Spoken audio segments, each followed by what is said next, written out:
আসসালামু আলাইকুম প্রিয় শিক্ষার্থী বন্ধুরা, ওয়েলকাম করছি লার্ন উইথ রবি ইউটিউব চ্যানেলে। হোপফুলি গেট টুডে জাতীয় বিশ্ববিদ্যালয় অনার্স দ্বিতীয় বর্ষ ইংরেজি সাজেশন 2024 মাত্র দুটি শর্টকাট টেকনিক দিয়ে সকল পোস্টার লেখার কৌশল।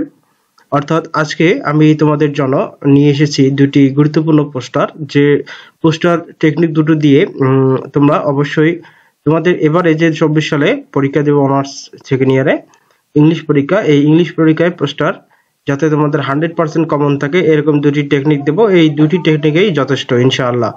আর তোমরা যারা সাজেশন ফলো করো ইনশাআল্লাহ ফলো করে পড়তে পারো, নো ম্যাটার।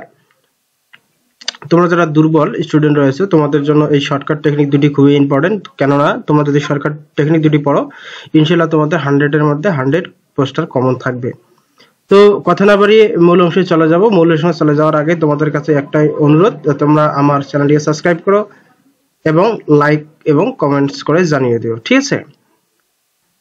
পোস্টার লেখার শর্টকাট টেকনিক, সর্বপ্রথম তোমরা পোস্টার যখন লিখবা অবশ্যই বক্স আকারে একটা অঙ্কন করে নেবা। এরপর তোমরা উপরে লিখবা অ্যান্সার টু দ্য কোশ্চেন নং। তোমাদের যে পোস্টার যে প্রশ্নের যে নাম্বারটা থাকবে সেই নাম্বারটা উপরে এখানে লিখে দিবা, অ্যান্সার টু দ্য কোশ্চেন নং। এরপর তোমরা বক্সের উপরে লিখবা a poster about again dash is given below, অর্থাৎ যে বিষয়টি তোমাদের আসবে। এখন এই টেকনিকটা দ্বারা কোন কোন পোস্টারগুলো তোমরা অনায়াসে অ্যান্সার করতে পারবা সেই বিষয়টি আগে ক্লিয়ার করবো, এরপরে আমরা পোস্টারের অংশে চলে আসি, ঠিক আছে? তো আমি এখন দেখাবো কোন কোন বিষয়গুলো এই পোস্টার বা এই টেকনিকটা অবলম্বন করে তোমরা পরীক্ষায় অ্যান্সার করতে পারো সেই বিষয়টি এখন তোমাদেরকে আমি ক্লিয়ার করে দেবো।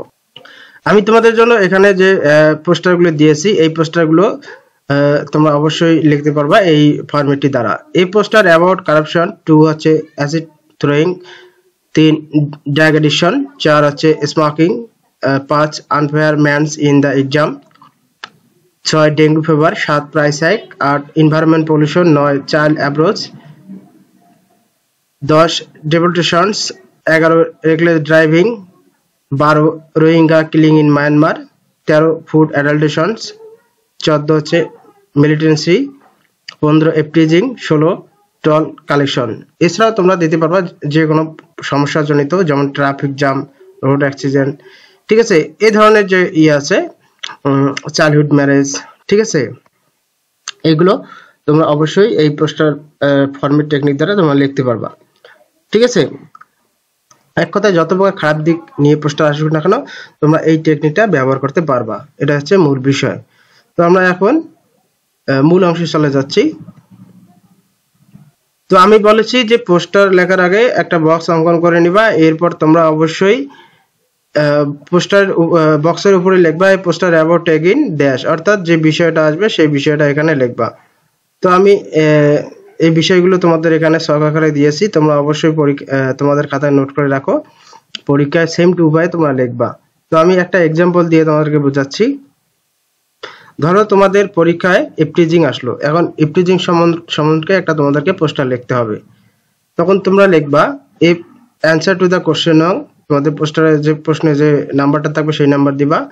এরপর এই poster about again eve teasing is giving below, তোমরা এই কথাটা লিখবা। লেখার পর তোমরা বক্সের মধ্যে লিখবা লেট স্টপ ইফটিজিং, আর এপাশে লিখবা প্রোটেক্ট সোসাইটি, অর্থাৎ দুইটা শিরোনাম তোমরা অবশ্যই দিয়ে দেবা। এরপর হেডলাইন দিবা ইফটিজিং ইজ এ কজেস, ঠিক আছে? এরপরে তোমরা 5টি পয়েন্ট লিখবে এখানে, যেমন প্রিভেন্ট ইফটিজিং ইউনাইটেডলি, তার মানে হচ্ছে আসুন আমরা কি দলগতভাবে ইফটিজিং প্রতিরোধ করি। এরপর সে নো টু ইফটিজিং, ইফটিজিংকে না বলি। স্টপ ইফটিজিং, ইফটিজিং বন্ধ করো। ইট ইজ হার্মফুল অ্যান্ড হেরিরাস ফর সোসাইটি অর কান্ট্রি, এটা সমাজের মধ্যে একটা জঘন্যতম এবং বা দেশের মধ্যে।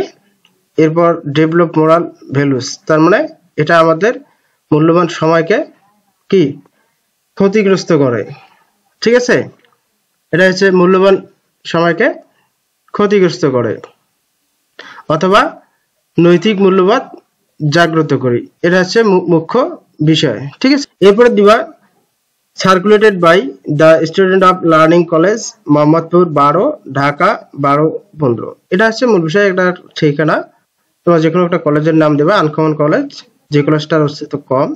এরকম আমি দিয়েছি, the student of learning college, Mohammadpur 12, Dhaka 12-15।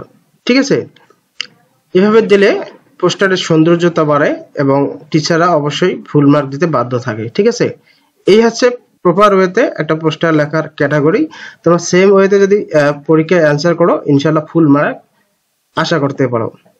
এবার আসো আমরা দ্বিতীয় টেকনিকটা দেখি। দ্বিতীয় টেকনিক দ্বারা কোন কোন পোস্টারগুলো লেখা যাবে সেই বিষয়টি আমি অ্যানাউন্স করতেছি, ধৈর্য সহকারে তোমরা একটু মনোযোগী হও। এই হচ্ছে তোমাদের দ্বিতীয় টেকনিক, সেম ওয়েতে তোমরা লিখবা। এই টেকনিক দ্বারা তোমরা কোন কোন পোস্টারগুলো অ্যান্সার করতে পারবা সেই বিষয়টা এখন আলোচনা করব। রয়েছে a poster about concert, picnic, study tour, drama, cultural function, সকল ভাষার সকল প্রকার কি ভালো দিক, যেমন যে কোনো জার্নি, ভ্রমণ, কোনো আনন্দদায়ক কাজ, এর ক্ষেত্রে এই টপিকটা তোমরা অনায়াসে ব্যবহার করতে পারবা।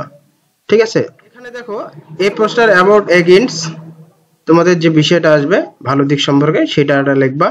এরপর ডু দিয়ে টপিকটা এখানে লিখবা, যে বিষয়টা আসবে এখানে লিখবা। তারপর ডেভেলপ চ্যানেল, এরপর লেটস এনজয় দ্য লাইফ। এইগুলো সবগুলো ঠিক থাকবে, জাস্ট খালি টপিকের জায়গায় তোমরা আর এই শূন্যস্থানে বিষয়টা উল্লেখ করে দেবা যে বিষয়গুলো আসবে। এরপর দেবা have the taste of life, revive your spirit, don't miss the chance, fashion your mind, thanks of the monotony of life, let's lose ourselves in the tap of nature। এরপর বাকি অংশ আগেরটার মতো যা আছে তাই, শুধু এই 5টি পয়েন্ট তোমরা জুড়ে দেবা। এই হচ্ছে মুখ্য বিষয়। তোমরা যারা এবারে 2024 সালে অনার্স সেকেন্ড ইয়ার ইংলিশ পরীক্ষা দিবা, প্রত্যেকটি বিষয়ে রাইটিং পার্ট, গ্রামার পার্ট এবং প্যাসেজ রাইটিং প্রত্যেকটি বিষয়ে আমি কিন্তু কন্টিনিউ আপডেট ক্লাসগুলো দিচ্ছি। তোমরা যদি আমার চ্যানেলের সঙ্গে থাকো তাহলে ক্লাসগুলো করতে পারবা। আর তোমরা যারা ইংলিশে প্রবলেম ফেস করতেছো, তোমাদের জন্য আমার লার্ন উইথ রবি ইউটিউব চ্যানেলের পক্ষ থেকে পিডিএফ হ্যান্ডআউট রেডি হয়েছে। তো তোমরা চাইলে অবশ্যই পিডিএফ হ্যান্ডআউটটি সংগ্রহ করে নিতে পারো। তো এক্ষেত্রে আমি পিডিএফ হ্যান্ডআউটের দাম নির্ধারণ করেছি 250 টাকা। 250 টাকা যদি তোমরা আমার বিকাশ অথবা নগদে পেমেন্ট করো, তাহলে আমি তোমাদেরকে তোমাদের হোয়াটসঅ্যাপ অথবা জিমেলের মাধ্যমে এই পিডিএফ হ্যান্ডআউটটি তোমাদেরকে প্রেরণ করতে পারি। ঠিক আছে, তো তোমরা অলরেডি যারা নিয়েছো তাদেরকে ধন্যবাদ জানাচ্ছি। তোমরা যারা নিয়েছো তারাও আমার এই ক্লাসটি কন্টিনিউ দেখবা। আর এখনো তোমরা যারা নেওনি, অতি দ্রুত আমার পিডিএফ হ্যান্ডআউটটি সংগ্রহ করো, তাহলে এখানে ফুল 100 মার্কের কিভাবে অ্যান্সার করা যায় অতি সহজ উপায়ে এখানে বিস্তারিত আলোচনা করা হয়েছে। ধন্যবাদ সবাইকে। পরবর্তী ক্লাস দেখার আমন্ত্রণ জানিয়ে এখানে বিদায় নিচ্ছি। আল্লাহ হাফেজ।